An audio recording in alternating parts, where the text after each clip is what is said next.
Under the oppressive sun of the Arizona desert, Cactus Ridge lay quiet, a small town surrounded by towering red rock cliffs and endless waves of dust. In front of a modest house at the very edge of town, an elderly man named Jonas Hayes rocked in a creaky wooden chair. His hair, once dark, had turned snowy white, and his boots were worn from a life on the move. The children who passed by called him Mr. Hayes, though they barely knew him beyond the occasional piece of candy he handed out. Those who paid attention noticed his hands trembled constantly, as if from age or nerves. Locals made jokes about how Jonas was too old to hold a shovel, much less a firearm. Still, something in his gaze, a sharp, watchful glint, hinted that there was far more to him than met the eye. Roughly 5 years prior, Jonas had settled here to enjoy a quiet life, frequenting Bethany Clark's saloon once a week for a bowl of stew and a cup of water. He never drank liquor, and though nobody could figure out why, they sensed a personal history he kept, guarded like a secret. A curious youngster named Noah Parker would sometimes linger on Jonas's porch steps, captivated by the old man's stories about desert plants, how to survive a sandstorm, and which cacti provided water.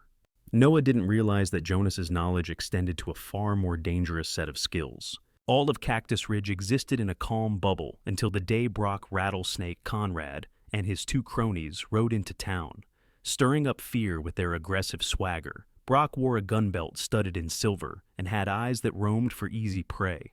At his flank were Camden Fry, easily agitated, and Miles Reed, barely out of his teens but hungry to prove himself.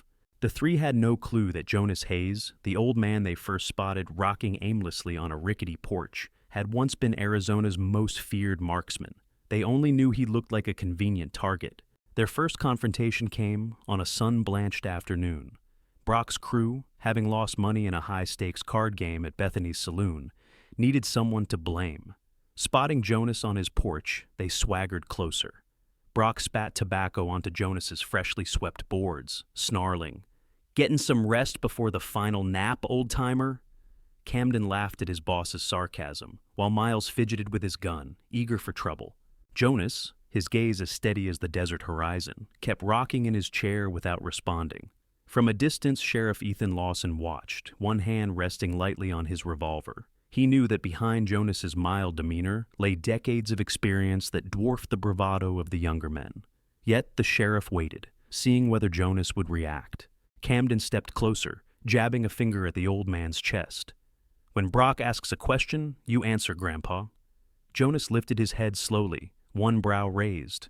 With a voice gritty from age, he quietly answered, "I hear just fine, and I see even better." The confidence radiating off him made Miles shift uneasily. Their mocking bravado faltered for a moment. Before anyone else could speak, Bethany stepped outside her saloon, arms crossed, calling out, "Didn't you 3 want a drink? The water's getting warm." Brock scowled but backed off, muttering that they'd pick this up later. Jonas watched them leave, then noticed Noah Parker peeking around a barrel. The boy scampered over as soon as the coast was clear. "Mr. Hayes," Noah whispered, "why'd you let them talk to you like that?" Jonas placed a hand on the lad's shoulder, explaining in a measured voice that it's often wiser to let bullies think they've won than to stir up needless violence. Noah didn't know that Jonas's hands could turn impossibly still when gripped around a revolver. But Sheriff Lawson, who had glimpsed an old photograph of Jonas in a dog-eared file, knew full well. A battered tin star from Jonas's past lay hidden in a drawer in his house, reading Arizona Rangers. Jonas hoped to bury that part of himself. Yet trouble was brewing in Cactus Ridge, and he sensed the day was coming when the old legend would awaken, and the rowdy newcomers would discover that some reputations are built on more than mere rumors. Tensions boiled over in Cactus Ridge soon after Brock Conrad's arrival. In a single week, the saloon clientele changed from laid-back ranch hands to rowdy card sharps, the atmosphere souring with every passing day. Bethany Clark, who ran the saloon with a no-nonsense approach, had watched her usual crowd vanish as Brock's men upended tables and harassed patrons. Forced to rely on the meager proceeds from these new troublemakers, Bethany felt uneasy each night, her once lively bar reduced to anxious murmurs and sullen stares. Outside, the midday heat was thick enough to taste, and swirls of red dust coated the wooden boardwalks. Jonas Hayes had never broken his Thursday ritual of stopping by for stew, no matter how tense the town became. On one such Thursday, he hobbled down the dusty street, looking frail yet unbowed. He still wore no gun visibly, though Sheriff Ethan Lawson caught the glint of metal beneath Jonas's folded blanket. The sheriff couldn't be sure, but he suspected Jonas was more prepared than he let on. Sure enough, just inside the saloon, Brock Conrad lounged with Camden Fry and Miles Reed. The three had started their morning with whiskey and an appetite for trouble. Bethany approached Jonas, ladle in hand, hoping to steer him to a corner table before something erupted, but Brock stretched out an arm, stopping her. "Hold on, Bethany," he drawled. "Our elderly friend here hasn't shown any respect yet. Maybe he needs to earn his meal."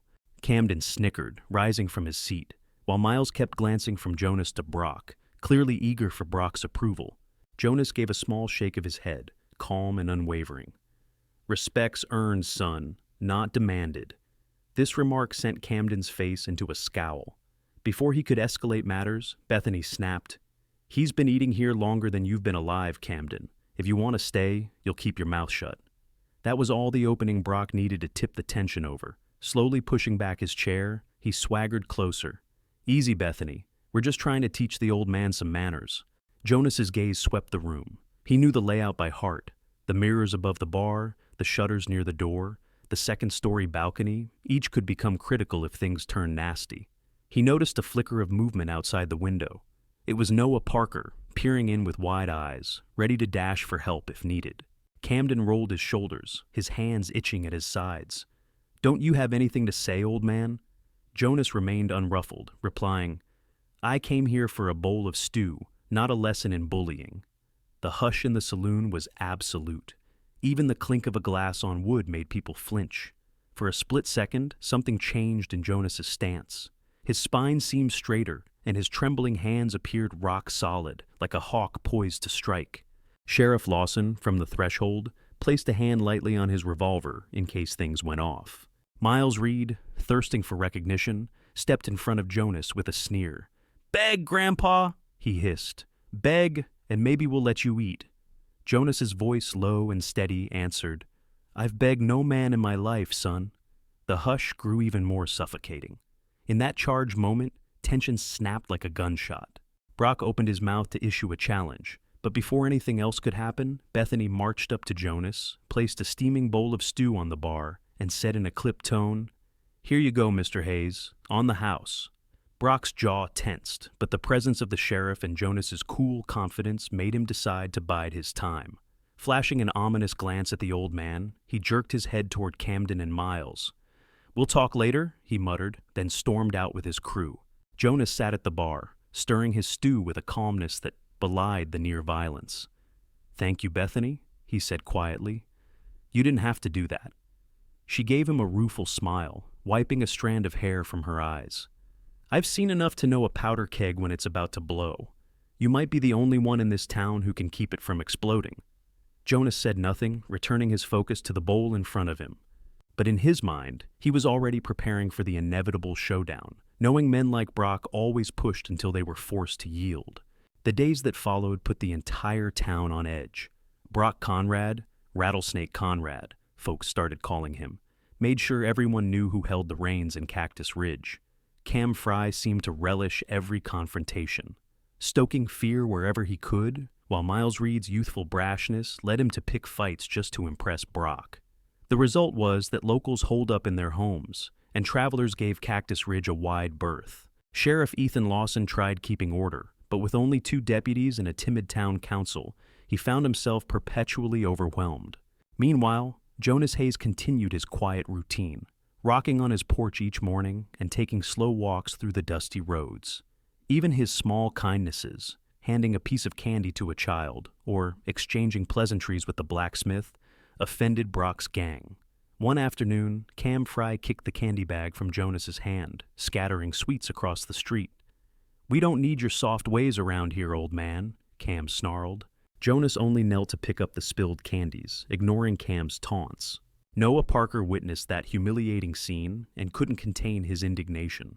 Rushing up to Jonas afterward, the boy asked, "Why do you let them treat you like that?" Jonas's reply was measured. "Sometimes it's better to let men like them talk themselves out. They're looking for an excuse to draw guns. Don't give it to them." Noah struggled to accept that. the boy's sense of right and wrong clashing with Jonas's seeming inaction. Yet Jonas's approach was more nuanced than it appeared. Tension reached a tipping point one scorching day when Brock and his men cornered Jonas outside Bethany Clark's saloon. Brock spat on the ground, scowling. "I did some asking around, old-timer. People don't know much about you, except that you rolled into town 5 years ago. I'm starting to suspect you're hiding something." Jonas's expression remained calm, but inside, he felt the old ranger instincts flare. Brock was getting dangerously curious, and Jonas had no wish to revisit the past he had once buried. At that moment, Bethany herself burst through the saloon doors, glaring at Brock. "If you plan on roughing someone up, do it out of my doorway," she snapped. "I'm losing business because of you." Chuckling, Brock tipped his hat mockingly. "We'll take a stroll then." He gestured for Jonas to walk with them. Out of the corner of his eye, Jonas saw Sheriff Lawson stride across the street. He recognized that if Jonas was led away, it might end in a beating, or worse. The sheriff cleared his throat, hand on his gun belt. "Something I can help you gentlemen with?" Cam Fry sized up the sheriff. "Nothing a busybody lawman needs to worry about," he snarled. But Miles Reed, noticing they were outnumbered if Lawson decided to act, tugged at Brock's sleeve. "It's not worth stirring up the sheriff," he mumbled under his breath. Brock hesitated, hate smoldering in his eyes, but backed down for the moment. "We'll have our talk another time, Hayes," he said, forcing a grin. "Until then, stay out of our way." Sheriff Lawson exhaled slowly as the gang retreated. "You can't keep peace forever by ignoring them, Jonas," he said once the men were out of earshot. "I know who you are, who you were, and if they find out, it'll spark more than a beating." Jonas nodded gravely.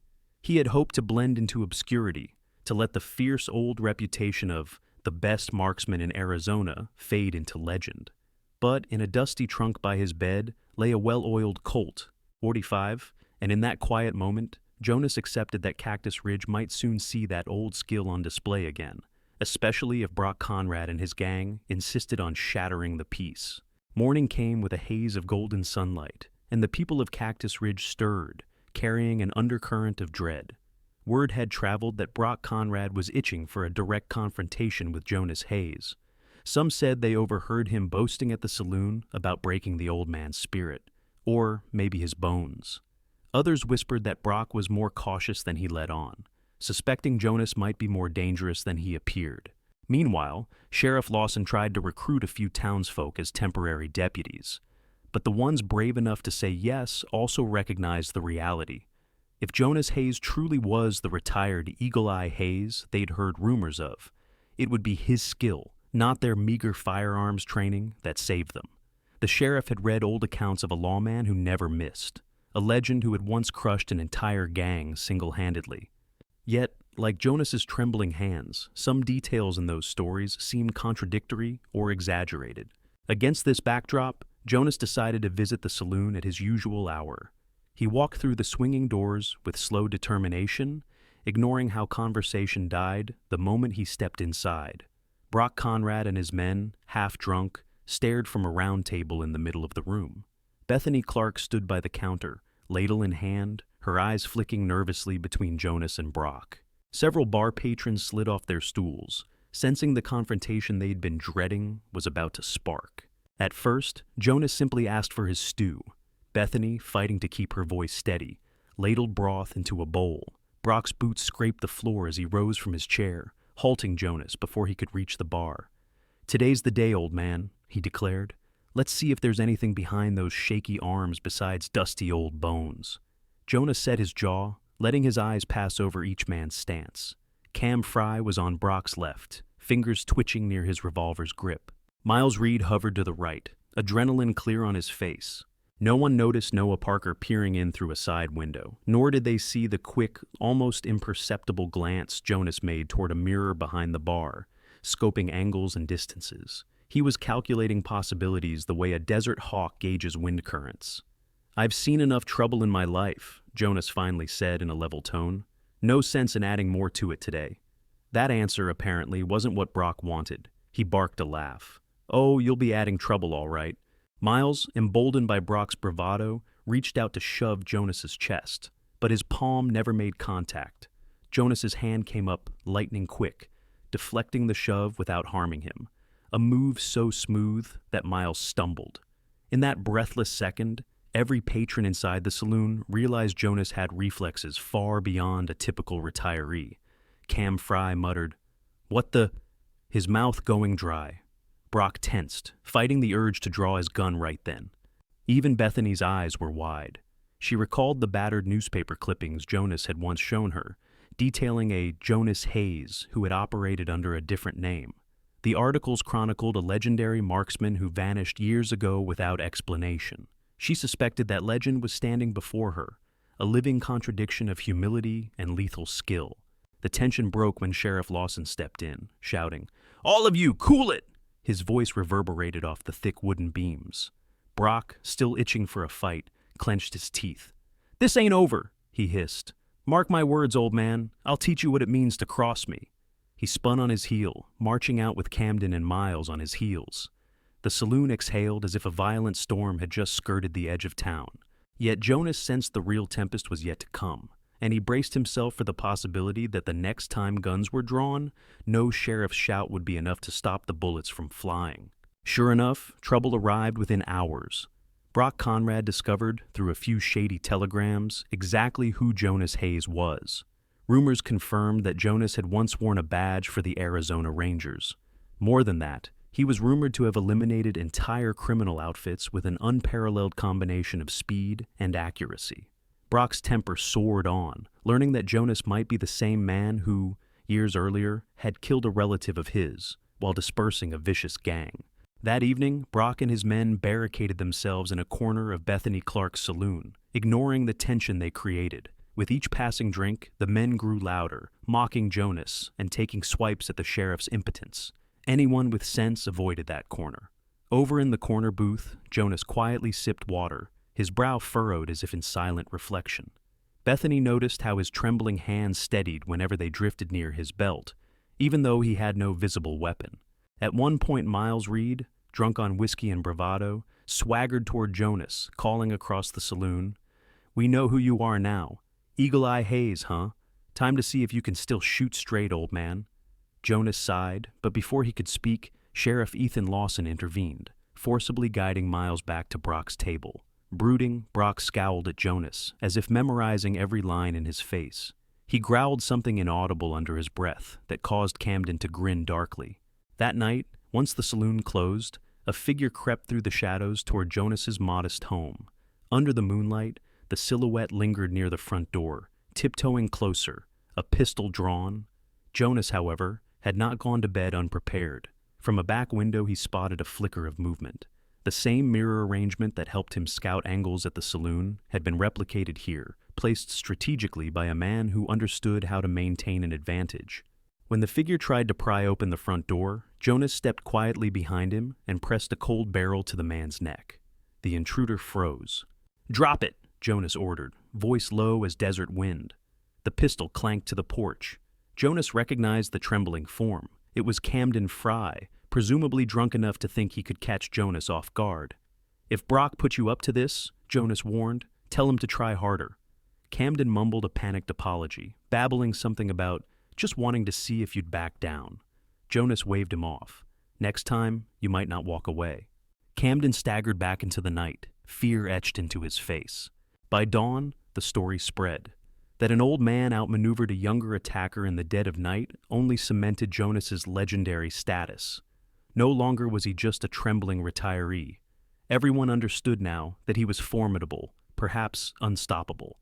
Instead of deterring Brock, the rumor of Camden's failure inflamed him. He hammered out telegrams to some unknown contact. Sheriff Lawson suspected Brock was summoning more outlaws to help him in a showdown. Lawson confronted Jonas about the risk of further violence. "Why not leave for a while?" the sheriff asked, a hint of desperation in his tone. "Spare the town this trouble. If you disappear, Brock might move on." Jonas shook his head. "I've run plenty. A man reaches an age where he's tired of running from who he is." He gazed at the dusty horizon. "We both know it's not just about me anymore, either. If I go, the next old-timer in town becomes the target, or Bethany loses her saloon, or you lose your life trying to keep peace." Lawson gave a resigned nod. He understood Jonas's viewpoint, though it weighed heavily on his conscience. Cactus Ridge was caught in a tug-of-war between a living legend and a vengeful outlaw, and soon, all illusions of safety would be tested by the final reckoning. The lull before the storm arrived 2 days later, as if fate granted Cactus Ridge time to prepare. The oppressive sun made the hours drag, and swirling dust devils dotted the outskirts. Yet the hush seemed ominous. No rowdy incidents, no new threats from Brock's gang, no infiltration attempts. Locals sensed the tension was building into something they'd never forget. Noah Parker scurried about, delivering updates to Jonas and the sheriff whenever he heard rumors. The bright-eyed boy had grown more serious since Brock's arrival. Meanwhile, Jonas spent his time in a secluded area beyond the general store, practicing. Not with wild quick draws or lethal drills, but with measured, precise shots. Each bullet found its mark, a fence post, a distant can. Yet Jonas's focus was on controlling his breathing, disciplining his mind. It reminded him of the old days when he was unstoppable, chasing bandits across the desert. Strangely, he felt no exhilaration, only a sobering understanding of what might soon be required of him. Sheriff Lawson walked up mid-practice, carrying a battered ledger under his arm. "We've accounted for every ranch hand and traveler," the sheriff began. "Some want to help. Others are packing up, saying they can't risk their family's safety." Jonas released a slow breath, reloading calmly. "Can't blame them," he replied. "An outlaw like Brock Conrad won't hesitate to burn a man's home for revenge." The sheriff hesitated, then held up the ledger. "These are the names of the folks staying. If you have any advice on how they can protect themselves..." Jonas scanned the pages. "No illusions. If Brock's men come in numbers, only so much can be done. Teach them to aim for disarming shots. We want to limit casualties if possible." As the day wore on, news arrived via telegram that more renegades were seen in the region, like sharks smelling blood in the water. Brock, it turned out, had ties to multiple outlaw circles, and some were eager to join a showdown that might break Jonas's legendary winning streak. Over supper at the saloon, Jonas mulled over these tidings with Bethany Clark, who was uncharacteristically tense. "This town's never seen anything like it," she said, glancing around her half-empty establishment. "Too many people walking on eggshells. I can't keep this place going much longer if folks don't feel safe enough to drink here." Jonas patted her hand gently. "We'll see this through. One way or another, it'll end soon." That soon came faster than expected. Late that same evening, Noah Parker burst into Jonas's house, breathless.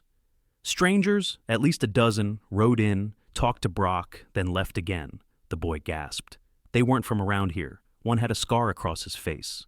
Jonas's jaw set. He knew too well that outlaws with scars seldom came in peace. Slinging on an old coat, he followed Noah outside, where the moon cast long shadows across the silent streets. Sure enough, there were fresh tracks leading out of town, heading to some hidden campsite. Jonas sensed this was the final piece falling into place. Brock was likely gathering a small army for a single, decisive strike. Sheriff Lawson confirmed Jonas's suspicions at dawn. "We found a camp about 10 miles out. Scouts say there are at least 20 men, maybe more. They've been meeting with Brock. The plan, according to our sources, is a full frontal assault to flush you out, then burn the town if folks resist." Jonas set his jaw. "I won't be flushed," he murmured, "but I can't stand by while innocent people get dragged into this." Stepping into the morning light, Jonas took a final, steady breath, feeling the trembling in his hands subside like a receding tide. He told the sheriff to gather whoever was willing to learn and meet him in the town square. If Brock believed the people were weak, Jonas intended to teach them a measure of strength, enough, he hoped, to defend their lives without unnecessary bloodshed. A decisive calm settled over Cactus Ridge as Jonas Hayes led a series of crash course training sessions.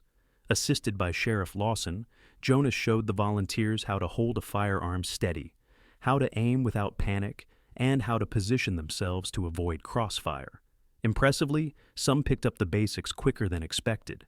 Even children, Noah Parker among them, learned how to stay low and move unseen if trouble flared. Jonas repeated the same mantra with quiet intensity. "Aim to disarm. We take no lives unless forced." 2 nights later, like clockwork, a wave of horsemen advanced on the outskirts of town, dark silhouettes against the moonlit sky. Among them were men brandishing rifles and revolvers, their expressions hidden by the gloom. At their center rode Brock Conrad, eyes gleaming with triumph. Rumor had it he'd traded gold and stolen valuables to rally this many guns to his side. Meanwhile, Jonas and the defenders of Cactus Ridge had prepared their own positions. Window shutters, once decorative, were reinforced with extra planks. Barrels of water stood at key points in case of fire. The townsfolk, some armed with old hunting rifles, others with pistols, steadied themselves behind crates or fences. Everyone knew the plan: hold the line, aim low, and trust Jonas's leadership. When the invaders halted just beyond the dusty main street, a hush gripped the night. Brock urged his horse forward. "Jonas Hayes!" he shouted, his voice echoing off the wooden storefronts. "Come on out, or do I have to smoke you out like a nest of rattlesnakes?" Tension coiled in every alleyway. Jonas, stepping into the open, kept his hands away from the revolvers on his belt to show he wasn't initiating violence. Brock pointed a gloved finger at the old man. "I know who you are, Ranger," he spat. "I've read the telegrams. You killed my cousin, cut him down in a worthless frontier town 15 years back. Today, we settle that debt." Jonas's face remained impassive, though a flicker of sorrow crossed his eyes. "Your cousin made his choices," he replied calmly. "I offered him a chance to surrender. He wouldn't. I took no pleasure in ending his life." The men flanking Brock jeered, unimpressed by talk of remorse. Brock sneered. "You think that's an excuse? I'm about to show you how worthless your regrets are." At a signal, some of the outlaws drew weapons, training them not just on Jonas, but on the windows and doorways behind him. The defenders inside readied themselves, guns aimed, hearts pounded. Thunder seemed to rumble overhead, though it might have been the collective intake of breath from the townsfolk. Brock fired the first shot, aiming above Jonas's head. The bullet shattered a sign, spraying splinters. With that, the gunfight exploded across Cactus Ridge. Sides were clearly drawn. Brock's men unleashed a barrage of pistol and rifle fire, while the defenders responded in carefully timed bursts. Jonas moved like a wraith. His trembling vanished as he sidestepped bullets and squeezed off shots so precise that he shot rifles out of outlaws' hands. Some of the criminals, shocked by losing their weapons so fast, scampered for cover, cursing the impossible marksmanship. Bethany Clark fired her shotgun from within the saloon, racking it and disarming a thug who'd tried to ignite a torch to burn her place down. Sheriff Lawson and 2 deputies pinned down another group trying to flank the stables. Over by the telegraph office, Noah Parker ducked behind crates, relaying positions to Jonas by shouting whenever he spotted outlaws taking new vantage points. Time blurred. The chaos felt like it lasted hours, though it was only minutes. Jonas disarmed man after man, each shot placed to wound or force them to drop a weapon. Painful, yes, but rarely lethal. The ground became littered with spent shells and battered guns. Brock's fury grew with every lost ally.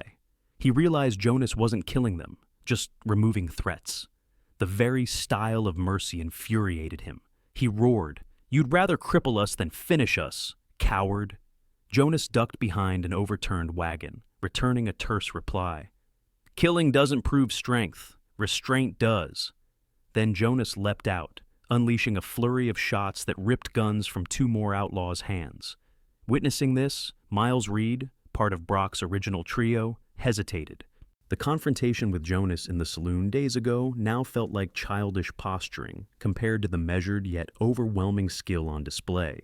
As the firefight raged, the dusty air became thick with smoke and adrenaline. Lanterns glowed in doorways, silhouettes flickering as defenders took shots at the outlaws. Across the street, a frantic cry rang out. Someone had been winged by a stray bullet. Jonas, pivoting mid-battle, directed Noah Parker to fetch the local medic. The old man's dual priorities, protecting the town and caring for the wounded, defined every choice he made. Each bullet from his revolvers soared with uncanny accuracy, deflecting an outlaw's lethal intentions or rendering a hand useless for the duration of the fight. Meanwhile, Brock Conrad seethed from behind a broken barrel, lashing out at his men. "Quit letting him shoot the guns out of your hands. Aim for the kill." A few outlaws tried, but Jonas's defenders, especially those taught to take safer angles, returned fire at knees or shoulders. Through this orchestrated chaos, one figure emerged from the shadows of the jailhouse, Wade Harrison, a lesser-known occupant who had faced a minor theft charge months ago. He had chosen to remain locked up rather than join the outlaws. Now, with the scuffle at its peak, Wade saw an unguarded rifle on a table inside the sheriff's office. Making a snap decision, he grabbed it, stepped onto the porch, and scanned for Jonas. He found him in trouble. An outlaw on the store rooftop zeroed in with a rifle aimed at Jonas's back. Without hesitation, Wade fired a single shot, knocking the rooftop gunman's rifle aside. The man tumbled, dropping behind the ledge. Jonas, noticing how close he'd come to a bullet in the back, flashed a grim nod of gratitude. He recognized that Wade's shot had just saved his life, a testament to the fact that even those once on the wrong side could change if they chose to stand up for what's right. Far from town, lightning illuminated the sky. A storm advanced, mirroring the turbulent battle on the ground. Several outlaws, losing morale, attempted to retreat. Some galloped off into the desert night, hollering curses. Others, pinned down, threw their guns away, shouting surrender. Cam Fry was among those who'd run off early, terrified by Jonas's display of unstoppable precision. Meanwhile, Miles Reed lingered, torn between loyalty to Brock and a nagging respect for Jonas.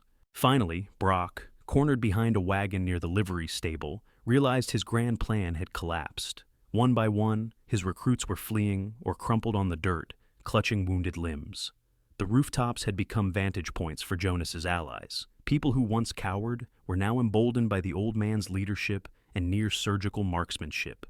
In a desperate move, Brock grabbed a fallen revolver. All around him, the crackle of gunfire subsided into sporadic pops, a sign the battle was nearing its end. He sprang out from cover, bellowing Jonas's name. A hush fell, as watchers realized the confrontation between these two was about to culminate. Brock aimed straight for Jonas's heart, face twisted with vengeance.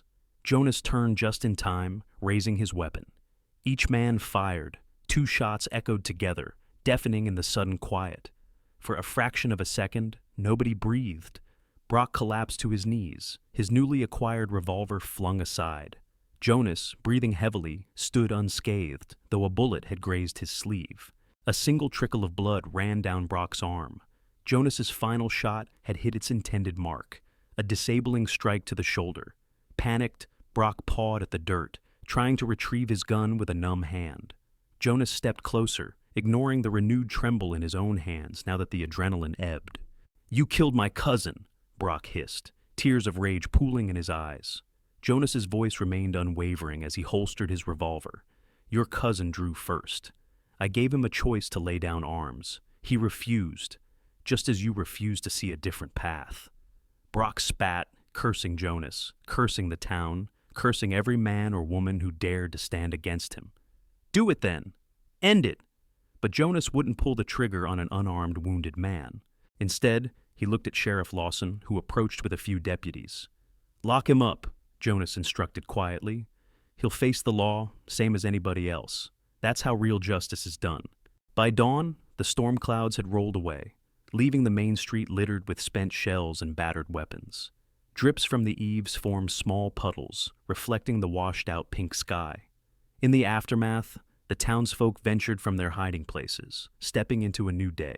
A sense of relief mingled with astonishment that they had survived such a confrontation. Brock Conrad's men had mostly fled, wounded or repentant, leaving only a handful of stragglers in the jail, including Brock himself, now sulking in a cell beside Camden Fry. Sheriff Lawson coordinated efforts to clean up and attend to the injured. Bethany Clark, her hair mussed and clothes stained with soot and dust, remained at her saloon doorway, half laughing, half crying at the sight of her establishment still standing. She spotted Jonas Hayes helping to prop a wounded volunteer against the hitching post. Despite the old man's battered knees and trembling hands, there he was, unbreakable in spirit. "Thank you," she managed to whisper when he caught her gaze. Jonas only dipped his head, humility overshadowing the extraordinary feat he had orchestrated. Noah Parker skidded to Jonas's side, brimming with excitement. "Mr. Hayes, I can't believe how you shot the guns right out of their hands. It was like magic." A small smile touched Jonas's lips. "Not magic, Noah. Just years of practice and a choice. Use skill to protect, not destroy." The boy nodded, absorbing those words as if they were a sacred oath. Around them, other residents exchanged glances and murmurs about Jonas's lethal precision, yet also about his refusal to take final, deadly aim unless absolutely forced. In the aftermath, Wade Harrison leaned against the jail bars, watching the battered Brock nurse his wounded shoulder. Timothy, no longer a minor character, but one who had stepped up, stood guard, ensuring there'd be no more escape attempts. Wade, half smiling, said, "So much for your big takeover, Conrad. All your bluster, undone by a single old man's lessons." Brock glared, but said nothing. The raw fury in his eyes betrayed that he still didn't understand. That ignorance, Jonas believed, was punishment enough. Over the coming weeks, news spread far beyond Cactus Ridge of Jonas Hayes' stand. Drifters spoke of how an aging marksman disarmed an entire outlaw crew without carnage. Some exaggerated the battle into a tall tale, but those who were there insisted the truth was astonishing enough. Soon, telegraph operators in distant counties were relaying messages about how a quiet town had faced an onslaught and emerged stronger, guided by an old man's unwavering commitment to mercy. One afternoon, when the dust had truly settled, Jonas gathered with the townsfolk at Bethany Clark's saloon to reflect on what they'd endured. Sheriff Lawson raised a toast to the volunteers who had risked their lives. Bethany poured free drinks for the crowd, smiling with newfound optimism. Noah Parker excitedly told anyone who would listen how Jonas had taught him to observe and stay safe. Meanwhile, Jonas himself sat quietly in the corner with a cup of water, content to let the others celebrate. In his mind, the job wasn't done. There would always be more bullies, more battles. Yet, for now, at least, Cactus Ridge had seen the power of righteous skill tempered with compassion. Finally, Bethany approached Jonas. "So, what happens now?" she asked. "Will you keep living here like nothing happened?" Jonas's eyes flicked to his still trembling hands. "I've run from who I was for so long, I almost forgot that sometimes being who you are is exactly what people need." He paused, a subtle smile lighting his weathered face. "Yes, Bethany, I'll stay. I might even start charging for lessons if folks want to learn how to handle trouble with minimal bloodshed." Standing at the threshold, a breeze ruffling his hair, Jonas gazed out at the dusty road. Far beyond, the desert shimmered under the Arizona sun, that lonely horizon where he once roamed as a feared ranger. Now, he chose to remain, not because he craved battle, but because he'd rediscovered a deeper calling, to pass on hard-earned wisdom to the next generation. And so, the legend of Jonas Hayes, once Eagle Eye Hayes, transformed in the annals of Cactus Ridge, becoming a testament not only to a man's extraordinary aim, but to his unwavering belief that mercy could be mightier than the gun.